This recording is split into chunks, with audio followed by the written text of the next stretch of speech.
এই জেগাখন চালে বিশেষ আমাৰ প্ৰাণৰ শিল্পী জুবিনদাৰ কথাটো বিশেষকৈ মনত পৰি যায়, কাৰণ আমাৰ জুবিনদাৰ লাষ্ট চিনেমা শ্বুটিংখন এইটো জেগাতে হৈছিলে। আৰু আজি আমি ক'ত গৈ আছোঁ, কি কথা চব কৈ আছোঁ আপোনালোকক, ভিডিঅ'টো চাই থাকক। হে দোস্ত, welcome to my another blog.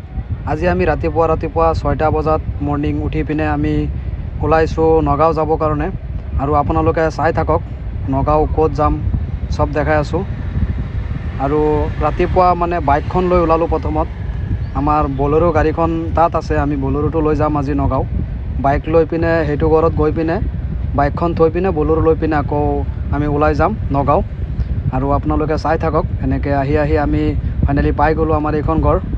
আৰু গাড়ীখনৰ অৱস্থা চাওক, মানে ৰাতি বহুত জোৰকৈ বৰষুণ দিছিলে, বতাহ দিছিলে, গাছৰ পাত চাত পৰি পিনে গাড়ীটো একদম মানে লেতেৰা হৈ আছে। এনেকৈ আমি গাড়ীটো অলপ চফা তফা কৰি পিনে আমি এনেকৈ ওলাই আছোঁ। আৰু গাড়ীটো ইয়াত ঘূৰাব নোৱাৰোঁ, কাৰণ ৰাতি বৰষুণত আমাৰ ইয়াত বানপানী হৈ গ'ল। সেইটো কাৰণে আমি ইয়াতে গাড়ীখন বেক কৰি পিনে ওলাই যাম, গাড়ীটো ইয়াত নুঘূৰাওঁ। আৰু এনেকৈ গাড়ীখন ঘূৰাই আমি গৈ আছোঁ, চাব পাৰিছে। আহি মানে আমি পাই গ'লোঁ য'ৰ পৰা মানুহকেইটা উঠিব। কোঁৱৰপুৰ বজাৰত পাই গ'লোঁ। কোঁৱৰপুৰ বজাৰৰ পৰা মানুহকেইটাক লৈ পিনে যাম। ফাইনেলি আমি মানুহকেইজনক উঠাই পিনে মেইন ৰোডত এণ্ট্ৰি কৰি দিলোঁ, নেশ্যনেল হাই ৰোডত।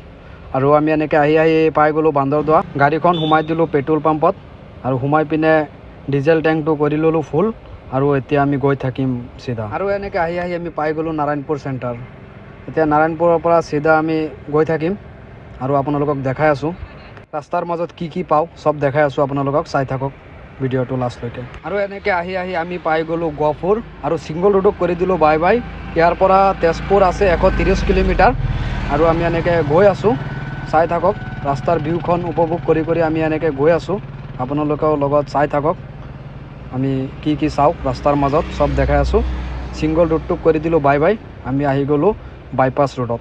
আৰু এইটো হৈছে গহপুৰ মেইন চেণ্টাৰ। আৰু আপোনালোকে চাই থাকক আগত আৰু কি পাওঁ, চব দেখাই আছোঁ। ফাইনেলি এনেকৈ আহি আমি পাই গ'লোঁ তেজপুৰ অভাৰ ব্ৰিজ। আৰু আমি তেজপুৰ নাযাওঁ, ইয়াৰ পৰা অভাৰ ব্ৰিজৰ তলফালে গৈ পিনে 5 কিলোমিটাৰ গ'লে তেজপুৰ চেণ্টাৰটো পাম। আমি তেজপুৰ নাযাওঁ, চিধা নগাঁও গুচি যাম। আৰু ইয়াৰ পৰা নগাঁও মেইন টাউন হ'ল 52 কিলোমিটাৰ। কিন্তু আমি নগাঁও টাউনো নাযাওঁ, যাম আমি আমবাগান। নগাঁও বাইপাছ হৈ নাযাওঁ, আমি শ্বৰ্টকাট ৰাস্তা এটা দি সোমাই পিনে আমবাগান গুচি যাম ডাইৰেক্ট। তেজপুৰ অভাৰ ব্ৰিজখন পাৰ কৰি পিনে গাড়ীটো ৰখাই দিলোঁ, অলপ ৰেষ্ট কৰি লওঁ। একে লেঠাৰে বহুত টাইম গাড়ী চলাই আহিলোঁ। এতিয়া ভাবিলোঁ দোকান এটা আছে ওচৰত, কিবা এটা খাই লওঁ। যোৱাৰ লগে লগে দাদাজনে ওলাই দিলে পাৱাৰ এটা, পাৱাৰটো খাই আছোঁ। গৰম দিছে বহুত। পাৱাৰ চাৱাৰ খাই পিনে আকৌ লগে তাৰ পৰা ওলাই আহি গ'লোঁ। আহি আমি পাই গ'লোঁ বমৰাগুৰি ব্ৰিজ। ইয়াত চাব পাৰিছে ব্ৰহ্মপুত্ৰৰ ওপৰেদি গৈছে, বহুত ডাঙৰ ব্ৰিজ, প্ৰায় 3 কিলোমিটাৰতকৈ বেছি হ'ব ব্ৰিজখন দীঘল।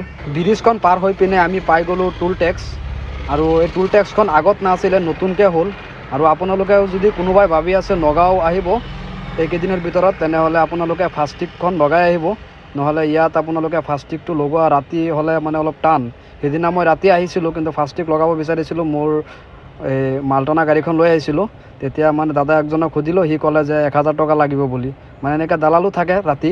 দিনত আহিলে চিন্তা নাই, ইয়াতে লগাব পাৰিব। আৰু ফাইনেলি এনেকৈ আহি আমি বাইপাছ ৰাস্তাখন এৰি পিনে সোমাই দিলোঁ আমবাগানৰ ৰাস্তাটো দি। এতিয়া আমি চিধা গৈ পিনে আমবাগান চেণ্টাৰটো পাই যাম। ফাইনেলি আমি আহি পিনে আমবাগান চেণ্টাৰত এণ্ট্ৰি কৰি দিলোঁ। এয়া হৈছে আমবাগান চেণ্টাৰ। ভাবিলোঁ অলপ ৰখি দিওঁ, চেণ্টাৰখন চাওঁ ঘূৰি পিনে। আৰু চাই পিনে ভাবিলোঁ কিবা এটা খাই লওঁ। দোকান এটা চালোঁ, আইচক্ৰীম আছে। গৈ পিনে আইচক্ৰীম এটা লৈ পিনে খালোঁ। খাই পিনে আকৌ লগে ওলাই আহি গ'লোঁ। আহি পিনে পেট্ৰল পাম্প এটা পালোঁ। পেট্ৰল পাম্পটোত বঢ়িয়াছে লিখা আছে আমবাগান বুলি। চাই পিনে বহুত ভাল লাগিল। আৰু আজিৰ ভিডিঅ'টো ইয়াতে শেষ কৰি আছোঁ। ভিডিঅ'টো চাই ভাল লাগিলে চেনেলটো ছাবস্ক্ৰাইব কৰি দিব। আৰু লগ পাম নেক্সট ভিডিঅ'ত। আৰু লাইক কৰিব নাপাহৰিব কিন্তু।